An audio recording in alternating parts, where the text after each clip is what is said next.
We have a fourth grade teacher. Welcome everyone who just joined. We'll be getting started right now.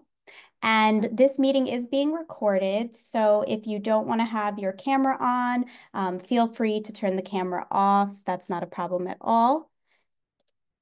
And today we're going to be talking about tech-driven health innovations. We're going to be connecting new innovations with technology and health with PBL for science and math classrooms. A little bit about me. My name is Carrie Lane. I am on the Ed Tech team, and our team, our director is Alicia Gallegos Butters. She's on today, and she will be helping to facilitate in the chat if you have any questions. She'll also be sharing out the link.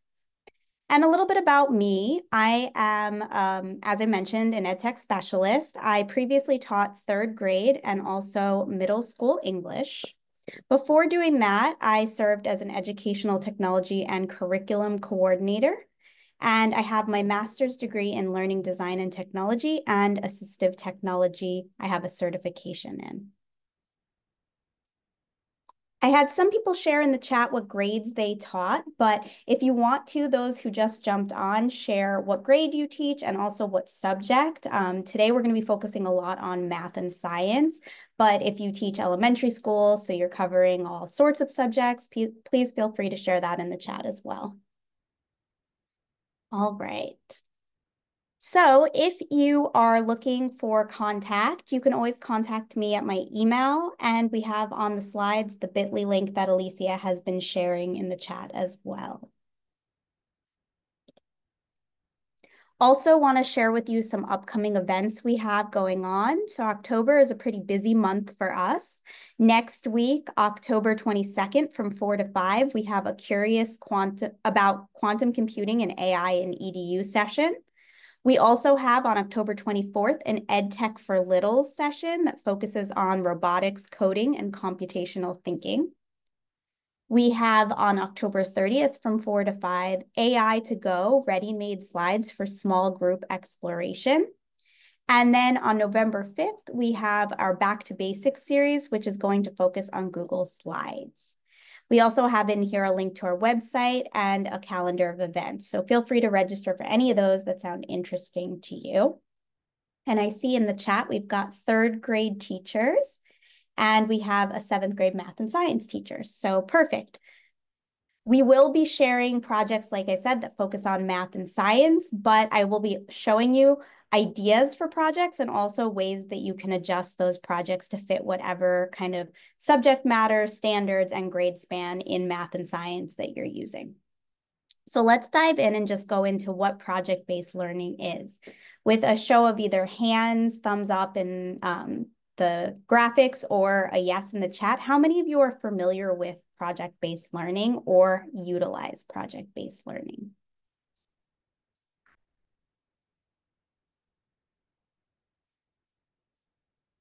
Okay, got a couple of yeses I see. Excellent. All right, well, for anyone who's not familiar with project-based learning, it's a teaching method where students learn by actively engaging in real-world and personally meaningful projects. And the reason that we really wanted to focus on health today and health and technology is that Alicia and I both work at a place called the Linda Vista Innovation Center. And here we do a lot of project-based learning with real-life clients who have specific needs, but we also have an initiative called EdTech for Good, where we focus on technology and what's changing in technology that can actually help people. And with that, there are so many things coming out in the healthcare field that are interesting and potentially game-changing for making people healthier, increasing the level of people who can overcome sicknesses, things like that. And so we felt that this was a really great thing to tap into for math and science teachers. And the reason we wanted to really tie it to health innovations, in addition to the fact that it's EdTech for Good that we're focusing on, and there are so many great things that are coming up in technology and health, Also, health ties so perfectly into math and science. And so a lot of those skills that you use with health innovations and tech are also seen in science and math and can be connected to those standards. Also, there are a lot of jobs coming out with STEM-related professions. And so kind of introducing students to things that they can do in the healthcare world, but also in math and science related to health careers and health technologies can be really useful in helping them to progress in their careers. So we're first going to dive into 3D printing innovations and health. And I want to say before we jump into any of these topics today, you don't actually need to have a 3D printer to teach your students about this. So even if we're talking about something with 3D printing, where, for example, we do 3D print things in our labs, you can do the same type of thing with students using cardboard and building something in a 3D model that they use with makerspace materials. You can also just teach them the concepts and have them draw things out and measure and things like that. And that'll be the same for all of the different topics. But as we go in, I'll kind of give you ideas of what you can do if you don't have the tools that we're talking about. So the first thing I want to do is show you a little video about bioprinting, because this is one of the topics that we thought was incredibly interesting and something that's a game changer in the health industry, but also something that kids probably don't know about and might be interested in. I'm Dr. Benasser, and my lab makes ears. The invention that we've discovered is a way to print living cells in a material that can be used to reconstruct tissues in the body. My laboratory is interested in regenerating cartilage wherever it's found in the body. The process starts with a scan of an ear. We sit someone down in a chair, and we have a camera that spins around their head and takes a 3D image of their head. We then can very precisely map out the topology of the ear. The next kind of key step is developing the ink for this printer. This ink is actually a living ink. It contains living cells. It's alive when we put it into the printer. It's alive when it comes out of the printer.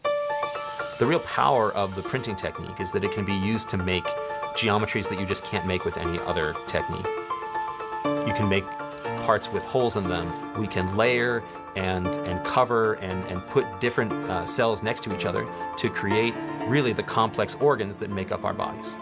And after 2 months in an incubator, the tissue fills in and looks white, just like real cartilage. The implants that we're making are not rubber or plastic. They are alive. They grow inside the body or out.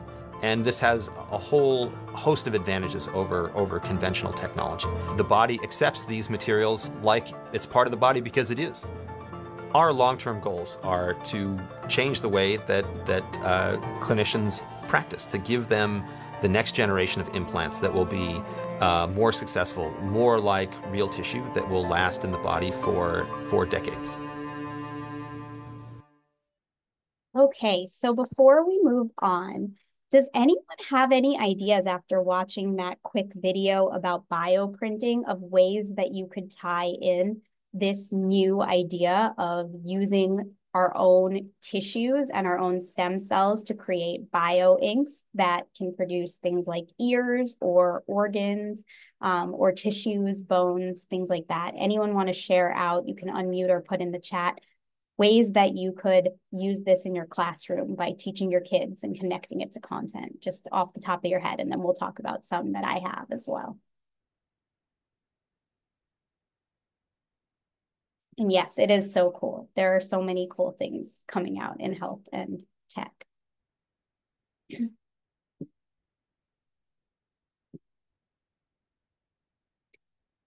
Okay, well, I will share some lessons once we get, there are 2 more things in 3D printing that I think are really interesting that you can also teach your students, and then I'll share some ideas for math and science.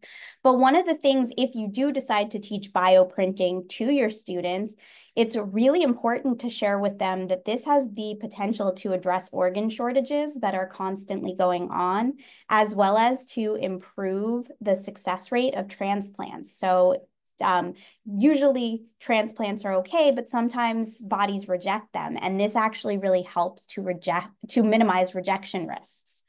So those are really the whys of why bioprinting is important. And there's even a link at the end of this whole presentation that has a lesson that you can do with bioprinting the cells from leaves. So I also included some ready-made lessons for you toward the end of the slides. I'm Dr. Bernard. Okay. The next thing, and I won't show you all of the different videos for the sake of time, but I put one for each of the different concepts so that you can share them with your students, or you can just learn about it. The next one is called a polypill, and a polypill is really interesting because it takes all of the different pills that someone might be taking. For example, my dad recently had a pretty serious health issue, and he is now on a lot of different medications, and he needs to remember to take all the medications, sometimes twice a day, sometimes once a day, and there are multiple things. A polypill is a 3D printed pill that has layers that contain the different doses that are time released, so that basically you take the pill at one time throughout the day and then it releases doses of whatever medications you need into the body. The first FDA approved one is in the works.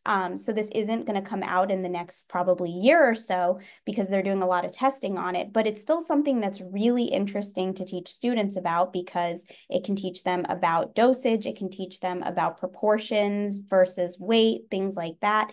And it will also probably be the future of our pill taking as we evolve as a society. So again, if you have any ideas of what you could do as lessons, feel free to put them in the chat and I'll move on. So there's a single pill.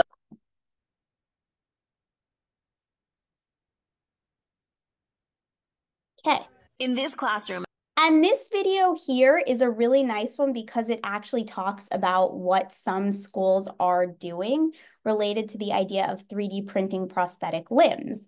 And at our Linda Vista Innovation Center, we've actually kind of jumped into this a little bit where we do try to make things for people with different disabilities. Those, so far, we haven't gotten to anything other than the artificial hands, but there are definitely things that students are able to do with the 3D printer and modeling limbs, assembling hands, things like that.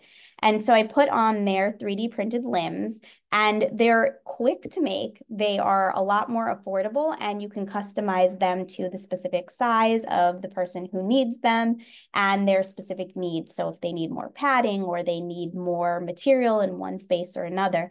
So it's really interesting, and I put that as another concept with a video that you can share with students about students who have created 3D prosthetic limbs. So I didn't see anyone in the chat share any ideas that they came up with, but I'll give just one more second to see if anyone does have any ideas of connecting these concepts to math or science.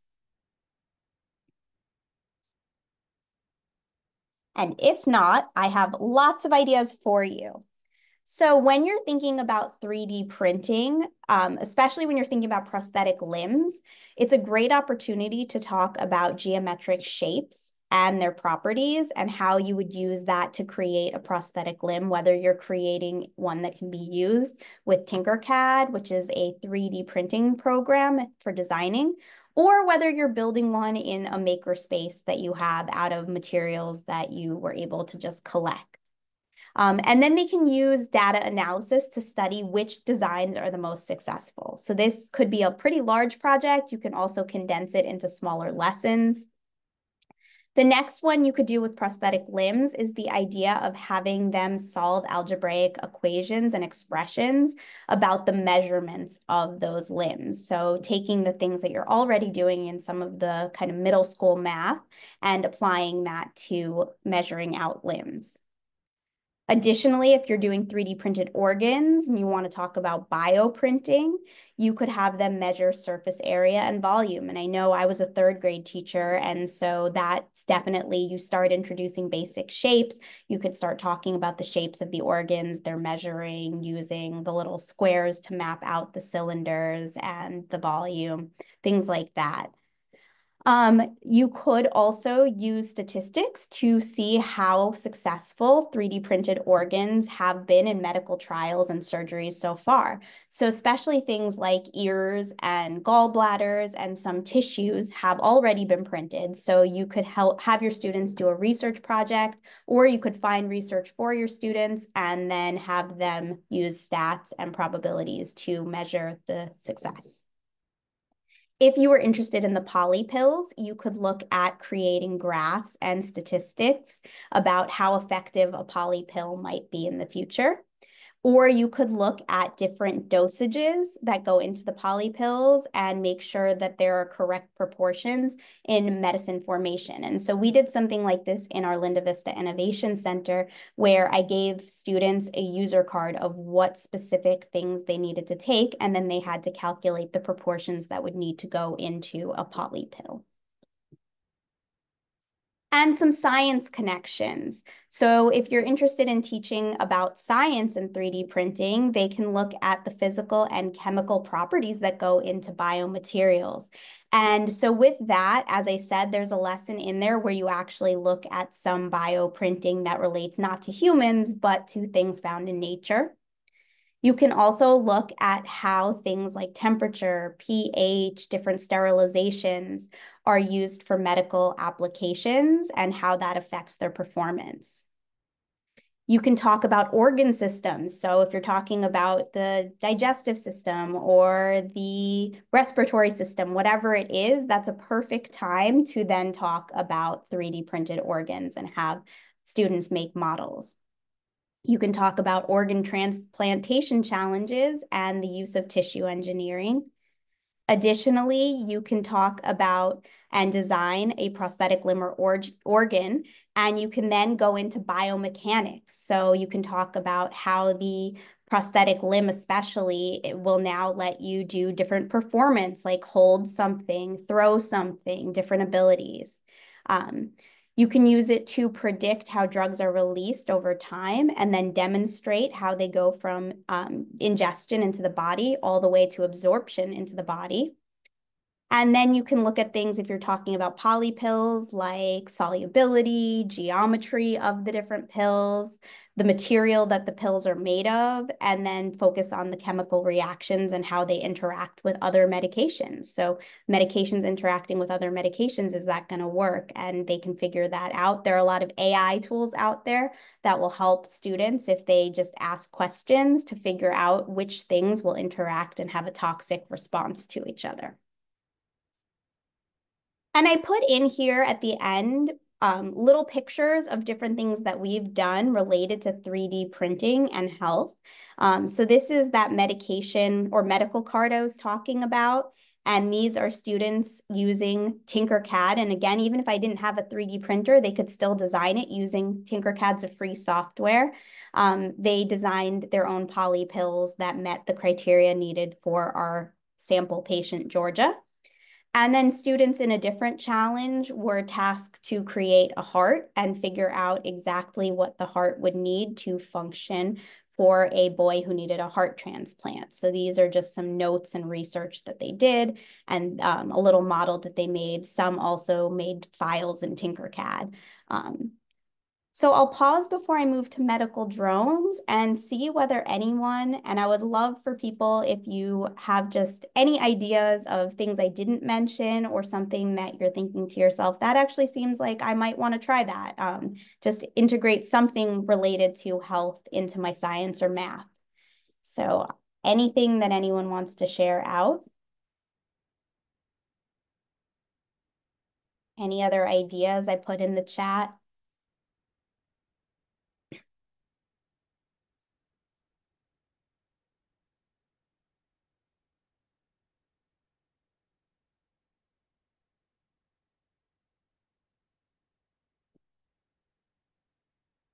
All right, well, we will move on to medical drones, but please feel free to continue to share ideas if you have any.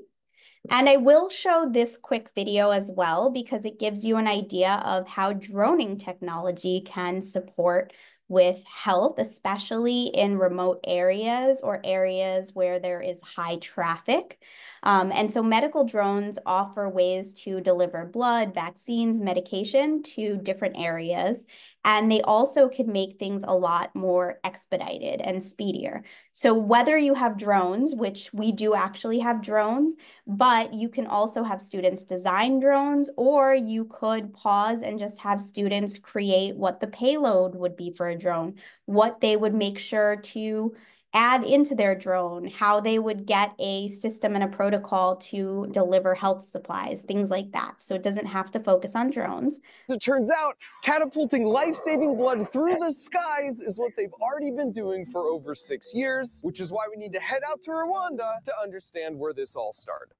And immediately after showing up, we were right in the thick of it as drones were taking off and landing. As another one lands every 90 seconds. They're coming from everywhere. And as a newcomer, it felt a bit chaotic, but if you're gonna rack up 40 million miles worth of drone flights, your team needs to be operating with the efficiency of an F1 pit crew. So here's a crash course on how it all works. It all starts with an order coming in from a doctor at a hospital. Say, for example, for an emergency supply of blood. Then once it's all packed up, it gets passed out to be placed in the belly of the drone, and then the whole thing is placed on the launcher. At that point, they attach the wings, then secure the battery, followed by the nose cone. Then after some pre-flight safety checks, they launch the drone, all within 90 seconds of the order coming in. The catapult launcher takes the drone from 0 to 65 miles an hour in a third of a second, which is literally less time than it takes you to blink. And it's a pretty clever design too, because it means the drone immediately starts at its cruising speed, where it takes much less energy to stay airborne. Then once it's in the air, cruising at 70 miles per hour, it navigates its way to the hospital and upon arriving, opens the trap door to drop the package, which lands safely using a parachute. Having now completed the mission, it continues making all its own decisions to autonomously navigate back home from as far away as 150 miles round trip. Then taking inspiration from an aircraft carrier, as the drone approaches, the military-grade GPS broadcasts its position within 1 centimeter, so these two poles know exactly when to swing up at the last possible moment, snagging a hook on the tail with the cable, which safely slows it down. All right. So with this, if you think about drones and drone technology, there are a lot of math and science concepts that you can start to talk about with medical drones and your students. So first, this is a great opportunity to talk about coordinate planes and also think about distance formulas like the Pythagorean theorem and other ones where students can measure the shortest distances or even calculate the side that they don't currently know in a triangle. So that's a really easy one to talk about if you are talking about the concept of drones and medical drones. And thank you, Alicia, for sharing in the chat that students can also earn their drone FAA licenses at 16 years old. So there are some career possibilities for sure with medical droning as well. Some other things you can think about connected to math: speed, temperature, precipitation, direction, how all of these things affect flight times. You can look at the effectiveness of medical drones in saving lives. Ratios, proportions, and unit conversions to figure out what the optimal payload or packaging can go into a drone is. They can also, kind of related to that payload, solve multi-step problems to figure out what number of medical supplies can be within the weight limit for a drone. And if you want to get kind of fun and entrepreneurial with your students, you could have them create a budgeting exercise where they're creating a medical drone company and they have to figure out the cost of running a medical drone delivery service. And some science connections, you can look at the principles of flight, all of the things from propeller size to body shape and how that impacts flight. You can look at carbon emissions and energy sources for droning. You can also look at, kind of related to that math one, how environmental factors influence drone flight, and the same with weather patterns and climate change. You can also look at the ideal way to insulate the supplies that are being transmitted with medical drones. So should they be cold? Should they be warmer? Should they be packaged in a certain way? And one of our teachers at the LVIC actually has a drone experience where they do try to create the perfect payload and then they test it out using a drone that we have. Of course, you don't have to do that, but it's kind of that same concept as the egg drop, but for medical drones. And you can also have them if you're talking about things like ecosystems. Look at how perhaps medical drones or drone technology could support ecosystems and making sure that, number one, we're using the most efficient energy methods, but also ways that we can deliver supplies to support ecosystem health. So those are some ideas for medical drones. And I included in here just a picture of our students creating their payload and then modeling a drone in Tinkercad, as well as just a handout that we had to get them thinking about what their drone would look like and what it would carry. So before I move on to our next topic that might be interesting for your students, does anyone have anything that they can think of related to medical droning or droning in general that they could tie into their math or science?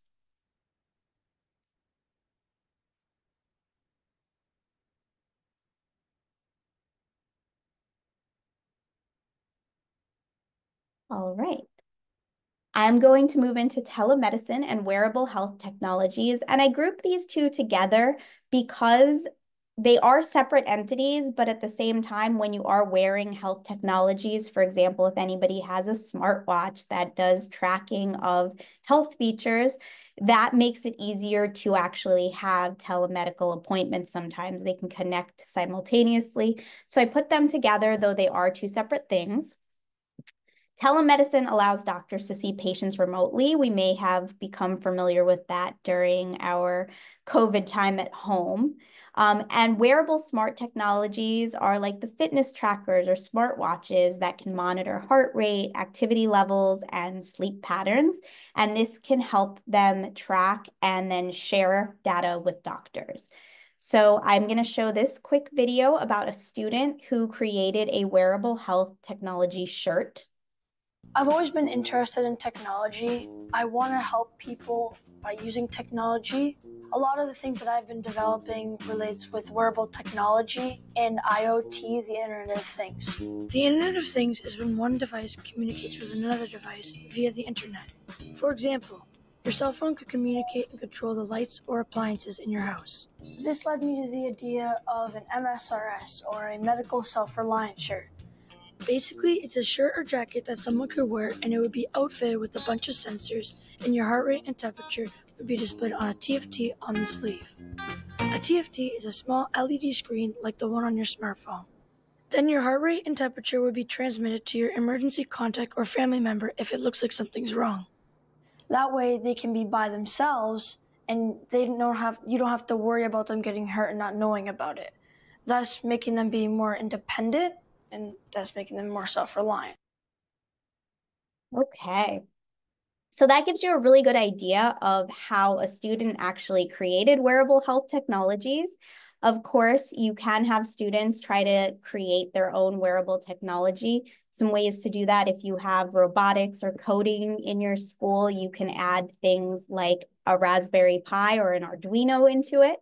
But you can also teach them the concepts, or if they have their I've own always been types interested of different wearable technologies, you can have them start to analyze data over time and then create graphs or calculate trends in things like heart rate, sleep patterns. So just looking at their own real world data, or you can provide sample data for them to then go through and analyze and graph.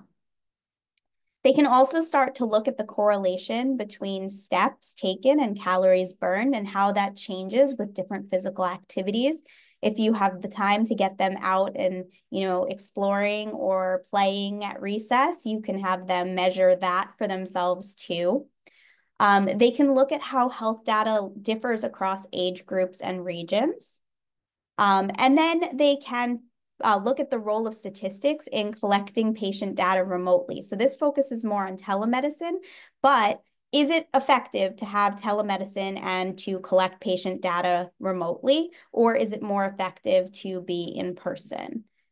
Additionally, if you wanted them to think about that entrepreneur's track, they could optimize a telemedicine's clinic appointment schedule to figure out the best way to minimize patient wait time and maximize the experience of patients. They could also create a budget to consider health staffing, equipment, maintenance, things like that. So really depends on what kind of avenue you want to take with it, but there's a lot that you can do within your math classroom to touch on these topics.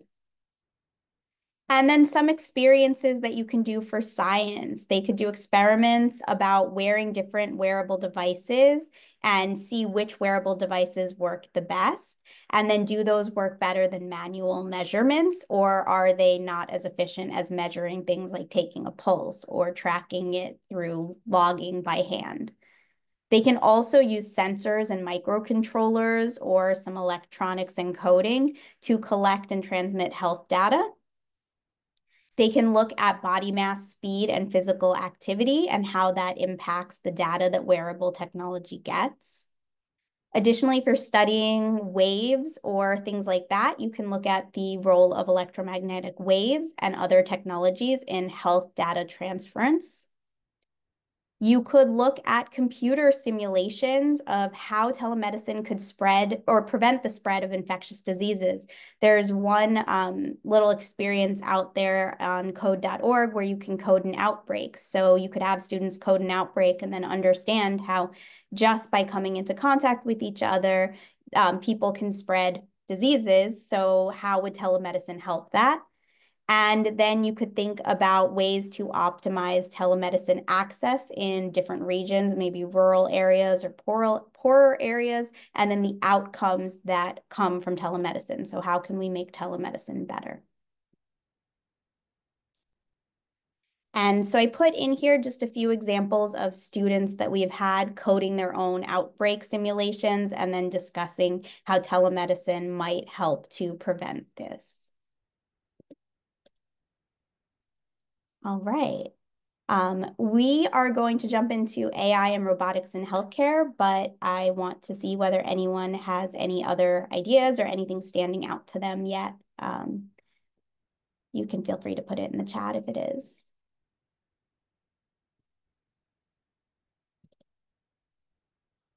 And this video I am not going to share with you, but you're welcome to watch it on your own. This one talks about AI and robotics. And so there are a lot of different things that AI is being used for in medicine now. It's used for things like analyzing images, detecting diseases, surgical robots, things that they're able now to do complex and also easier procedures with minimal invasiveness. They're able to allow people to connect to healthcare providers who can do a surgery remotely while still having access to it right there. So basically, if they have the robot, a clinician can help them right away to get the medical care that they need in remote areas. So lots of different things for AI and robotics, and especially if you're thinking about how you can incorporate AI into your classroom, this would be a good way, an entry-level way to think about doing that.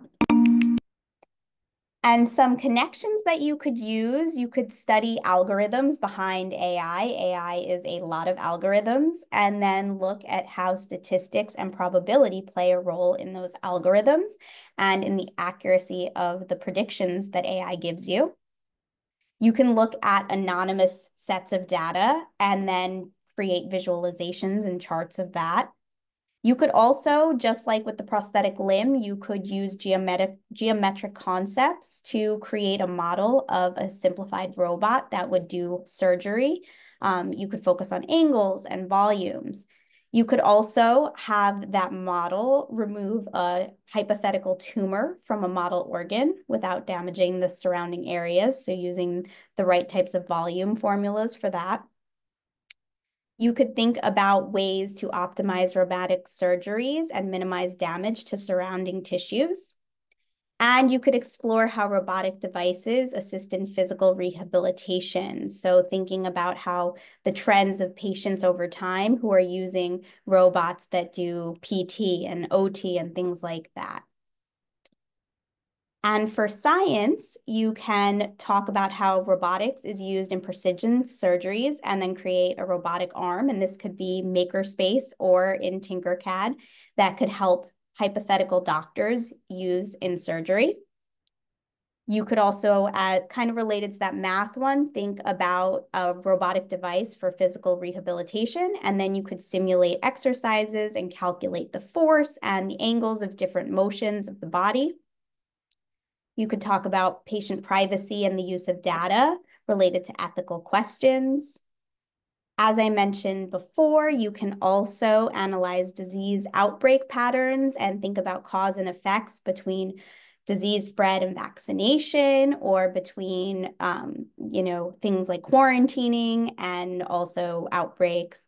So those are good ones. You can also use AI to look at genetic data and figure out if mutations are going to happen or not. And that's going to be a really common one as we move forward in the future. And you can look at chemical reactions in the drug development process. As I mentioned, one real great use of AI is looking at toxicology and figuring out what things could be toxic or what combined with other things could be toxic. So students can do that too, looking at different chemical reactions that are simple and safe and understanding how AI might help you to figure out which things could go together safely. And I put in here some of our pictures. We did in our LVIC a toxicology AI chatbot. So I used a program, and I'm going to put it in here, called PlayLab. And PlayLab allows you to make your own customized chatbot. And what's nice about that is you can tailor it to whatever field you want, and then you can add in research and articles that you want it to pull from to share with your students. So you also can tell it, for example, if your students aren't doing what they're supposed to be doing when they're interacting with the chatbot, you can tell it to shut down the chat and not continue. So what's nice about this is we created this AI bot, and you can do that too with your students. And then we created clues, and students had to solve a toxin mystery by first reading through and trying to figure out on their own what the problem might be, and then going in and using the AI chatbot to see whether they were correct. And so this is just a picture of that. Okay. So before we continue on to the second part, because my goal for today was to introduce you to a few of the really cool new things that are going on in tech and health, and then to have some time to go over how you would actually create the best lesson plan for your classroom. But before we do that, just pause for a second to see whether anyone wants to share what healthcare technology do you think will have the biggest impact in the next decade? And this might be one that I shared before. It might also be just something that I didn't share that you've been thinking about and are excited about.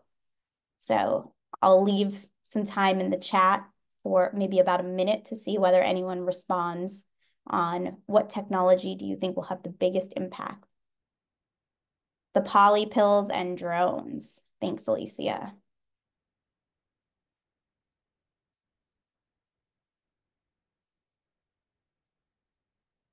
I personally think bioprinting is going to be huge. I think it's already started, as I mentioned, with things like gallbladders and tissues, bones, ears. I think it's just going to get bigger and bigger, and it has so many possibilities. Okay. Well, let's now dive into building your projects. And so the way I set this up is I'm just giving you some kind of overviews of quick ways that you can create a lesson plan that relates to health, technology, and then the math and science standards. And we won't go through all of this because I know everyone has their own take on how to create a lesson plan. So just know that as we go through, the slides are here for you if you just want a template for a lesson plan and then a model of this. And the other thing I will say about this is that we do have AI as a tool, and AI can't do everything for us, but it is really nice in lesson and unit and PBL planning. So if you have a lesson plan template that you constantly use as a way that your school likes to create lessons, you can use those types of things in AI to get what you're looking for related to a specific topic.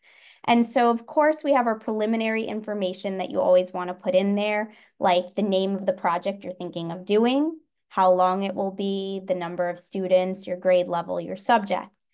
You get to the really important part, which is the standards. And so I linked here to all the different standards that you might want to tie into the health industry. And as you go through, if you just click in and you copy and paste this into whatever type of AI tool you're generating, and of course you don't need to use AI, it's just, I know sometimes we have less time and we don't have time to do all of the things we want to do. So if you are using AI, you can actually just put your standards link into an AI chat and say, please, tell me what projects I could do and which of the standards would relate for 7th grade math. And it will tell you a list of the standards that would relate to your project. Of course, you have learning, so content and language objectives. What kind of materials, what resources do you need, and grouping. And this is one, if you are using AI, you can break things down. So once you get an answer on what types of resources you need, if you want to ask more questions to have it help you develop the resources or the materials, you can do that too. Key vocabulary and academic language. Assessment and feedback. So how are you going to assess students? What kind of feedback are they going to get? What's their prior knowledge? What are the intro activities? What are the main activities? What is the student explanation? So how are they going to communicate? And then what's the closure of the lesson? And the add-on, what is the differentiation? Super important. So how are you going to meet the needs of all of your learners who need specific help, specific support, more challenge, things like that.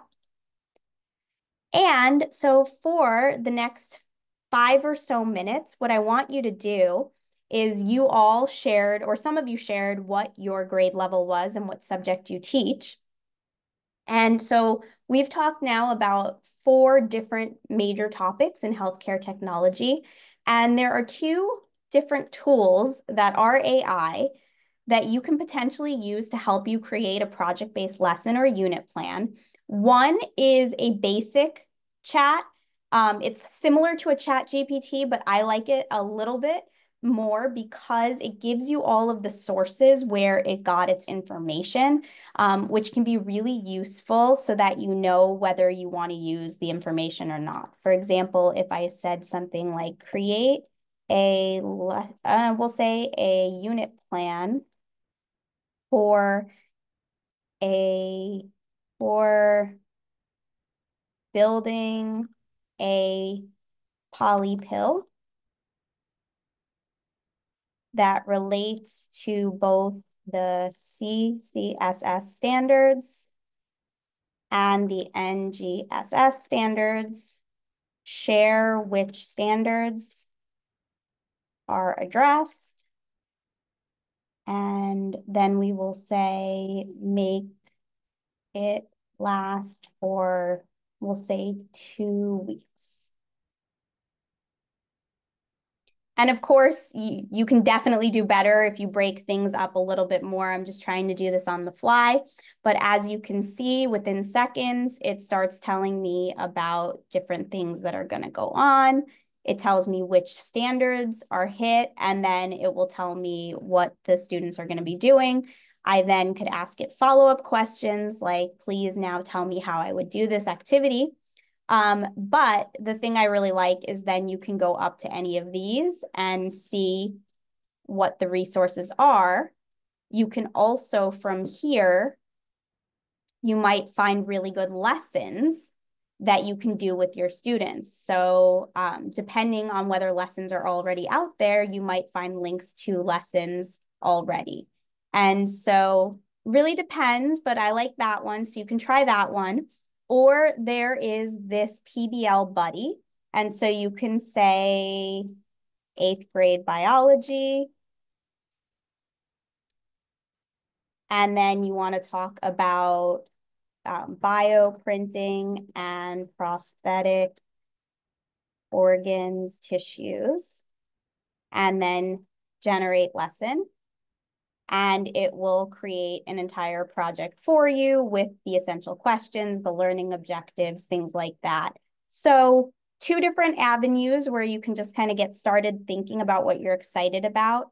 And as I said, I'll give you some time. So we're at 4:46. Let's go until 4:52. Let's do 4:51. That'll give you 5 minutes to check out these 2 tools and try to come up with a plan for your classroom. So 5 minutes. I'm going to turn off my mic, but feel free to unmute and ask any questions you have, and I'll set a timer for 5 minutes.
Okay, start finishing up. We're going to return in about 45 seconds.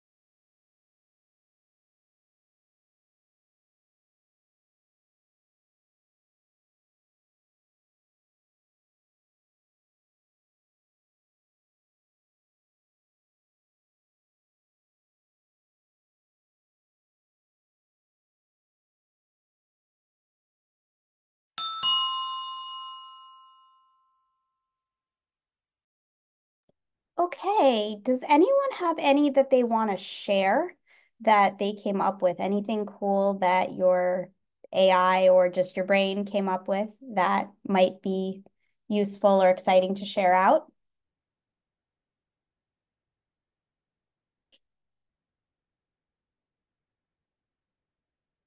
And while people are potentially typing that or unmuting, I want to just share that this last, or I think it's the last slide. Yeah, the last slide before our ending slide is our some pre-made lessons and resources. So I mentioned one about bioprinting. There's one about prosthetic hands. So if there are things that you thought were interesting, you might want to take a look at some of these different pre-made lessons that you can do related to these topics.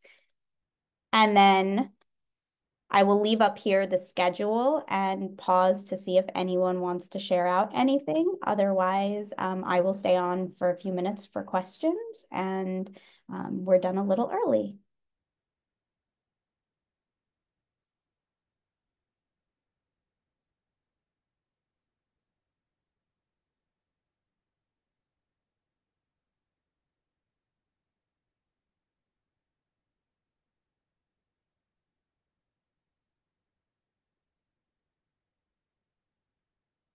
Thank you.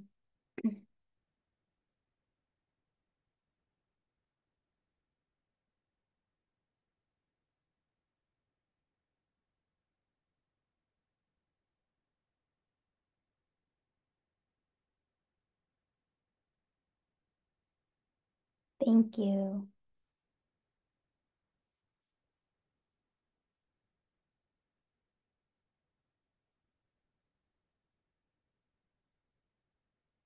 Thanks, Alicia.